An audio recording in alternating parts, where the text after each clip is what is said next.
ouço o testemunho dele, né? O Matheus Jorge colocou que toda vez que tenho vontade de usar essa né?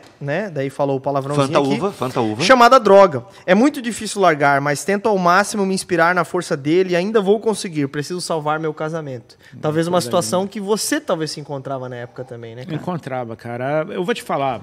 E até antes ele tinha perguntado, cara, como que... Queria umas dicas, como é que eu saio disso, né, cara?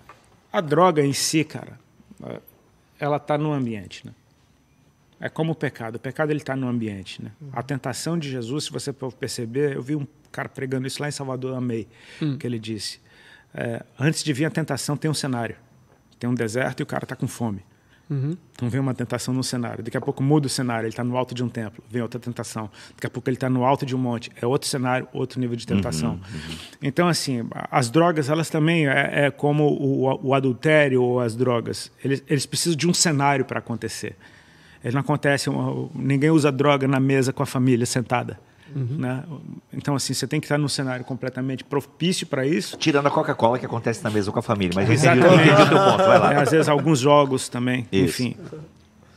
Mas eu defendo que, cara, para você largar certos hábitos, você precisa sim mudar de ambiente. Se você mudar de ambiente, você já está se ajudando. Por isso que muitas pessoas precisam se internar em casas de reabilitação, em centros de reabilitação. Porque você muda o ambiente. Se você não consegue deixar de ir naquele ambiente, é legal que você se tranque dentro de um. Entendeu? Você chegou a passar por alguma clínica de reabilitação? Não.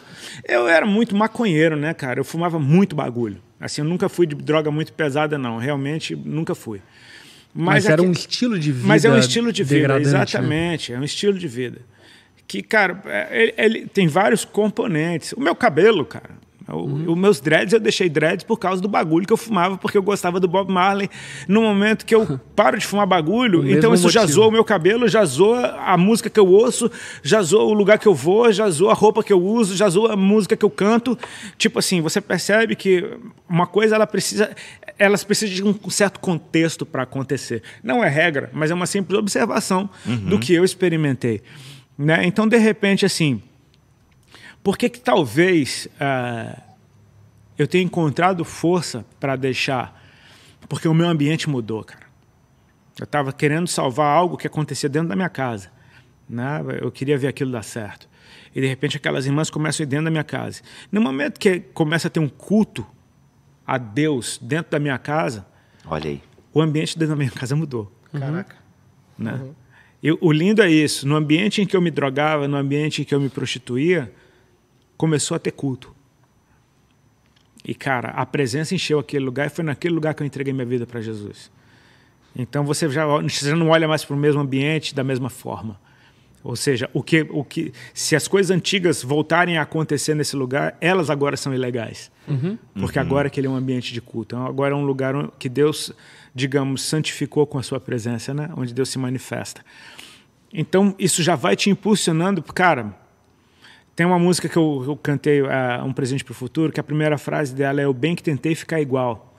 Muita gente me perguntou, cara, como é que você fez para mudar tão rápido? Eu falo, cara, eu não tentei mudar, eu tentei ficar igual.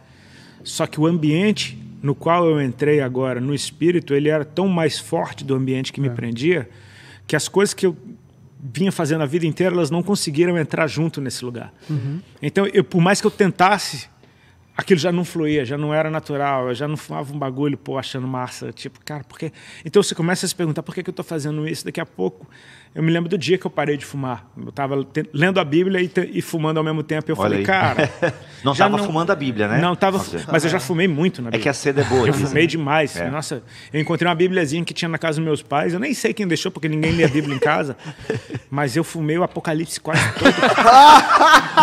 Imagina a brisa. Que isso, cara? A brisa Apocalipse. Sério? Todo. Claro. Eu encontrei essa Bíblia depois que eu aceitei Jesus, ideia, eu fui visitar na casa dos meus pais, e aí, eu encontrei essa Bíbliazinha. Falei, cara, essa Bíbliazinha. E aí eu fui folhear ela e eu vi, cara, as primeiras páginas que estão em branco, todas arrancadas, e de trás para frente, várias páginas arrancadas. Mas esse é o motivo pelo qual até a gente estava conversando ali no off-top a respeito disso, né? Esse é o motivo pelo qual você entendeu que deveria deixar o Raimundos naquele tempo. Por causa do ambiente. Por causa do ambiente. E isso é muito confrontante, e a gente estava falando sobre isso, né? Com o tempo que a gente vive. Onde, de certa forma... existe uma ideia de que é possível você meio que se contrapor ao ambiente e você mudar aquele ambiente. E eu, pelo menos na minha análise pastoral, e por ter vivido também essa parada de ter que me desvencilhar de amizade, relacionamento, assim por diante, eu percebo que é necessário haver uma ruptura. É necessário haver uma ruptura de hábitos, costumes e rolê, que é o caso, por exemplo, sei lá, a minha adolescência ela foi marcada muito por hip hop, Racionais, enfim, e era o que embalava a minha noite. Então o que acontece? Eu começava a fumar maconha e beber e ir pra noite e escutando Racionais. E quando eu, depois de convertido, tentava escutar Racionais, me levava para aquele sentimento que eu vivia anteriormente. Então o problema não era o Racionais. O problema era a sua trilha sonora. Exatamente, era a minha trilha sonora da loucura, enfim. Você falou isso num reality, num talk show que você foi, que é sobre música secular e música cristã, mas é que, na verdade, o fundo musical da tua vida mudou e automaticamente aquilo que você produzia. É porque, de certa forma, a vida ela tem um fundo musical, toda, né? Parece que, tipo assim, toda cena você tem uma música adequada para aquela cena, né? Então, a minha vida musical é lo-fi, sou lo-fi. Tudo é lo-fizinho. Então, assim, onde eu quero chegar? Que foi necessário haver essa ruptura para você. E olhando para isso, você acha que isso é algo meio que aconselhável ou não? Ou foi uma coisa do teu tempo, foi uma coisa de antigamente, não é uma realidade hoje? Cara, assim, a gente não tem como cravar uma fórmula, né? Isso funciona, isso não. A gente muitas vezes sabe muito mais o que não funciona do que aquilo que se realmente vai funcionar ou não. Mas a gente, cara, tem a tendência de perceber que algumas coisas realmente não funcionam. Assim como a Bíblia toda é para mim, mas eu vivo na Nova Aliança e não no Antigo Testamento, mas a Bíblia é toda para mim, eu dou valor a esses começos ultra radicais. Sabe, de você viver um pouco de Antigo Testamento na sua vida cristã. Sabe, esse tempo em que... Um pouco de xiita, cristianismo. Exatamente, cara, de você, cara, tá tão desesperado por Deus ao ponto de você fazer loucuras de amor, digamos assim, né? É aquele negócio, a camisa é do diabo, rasga, esse CD é do cão, quebra, sabe? Esses amigos é tudo endemoniado, para de andar com eles. Parece exagero? Parece. Talvez seja real, talvez não seja. Mas eu falo muito mais de uma disposição do coração de ser separado para Deus. E eu acho que aí a gente entra num ponto, o ser separado para Deus. Né? Ele nos chama para Ele. Né? E o ser separado disso vai falar de ruptura, porque eu me lembro por um tempo que eu ministrei sobre isso, cara. O reino dos céus, quando ele vem sobre a vida de alguém, eu não estou falando de salvação, estou falando de reino. Eu estou falando enfim, de você não simplesmente ser salvo e não vou mais para o inferno, mas de você viver e gerar influência onde você está e deixar a marca de Cristo por onde você passar. Ele te arranca de um sistema que já funcionava com você dentro. Né? Todas as pessoas do mundo fazem parte de algum sistema. Um cara que está na droga, ele faz parte de um sistema. Tem o traficante que vende para ele, tem a polícia de quem ele corre, tem a mãe para quem ele mente, tem, enfim, tem a escola para onde ele não vai. Então ele tem um sistema. No momento que o reino dos céus entrou nesse cara e arranca esse cara, esse sistema vai sentir falta dele. Cadê o cara que comprava? Cadê aquele cara que eu perseguia? Cadê aquele menino que mentia? Agora o cara começou a frequentar. Ou seja, tudo muda quando o reino dos céus vem sobre a vida de alguém.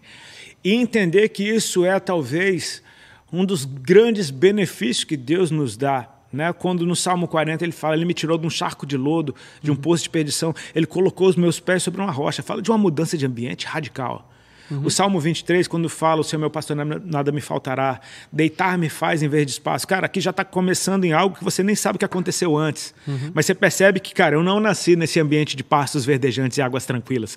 Eu fui trazido radicalmente para esse ambiente, onde eu tenho um pastor, onde eu sou uma ovelha e eu estou aprendendo tudo de novo. Então, assim, você ter coragem de quebrar com o ambiente, quebrar com a trilha sonora, cara, quebrar com o ciclo de amizades, quebrar com o estilo de vida. Isso faz bem. Não significa que você vai ficar desse jeito para sempre, porque eu creio que Deus tem um papel para a gente no meio de um ambiente. Talvez não seja o ambiente onde a gente estava, mas um ambiente onde precisa de luz. Mas a gente precisa ser aceso primeiro. Né? E assim, eu preciso entender que no começo da minha caminhada eu não Cara, se hoje, 20 anos depois, eu não sei tudo, imagina há 20 anos atrás. Eu não sabia de absolutamente nada. Pois é, Rodolfo,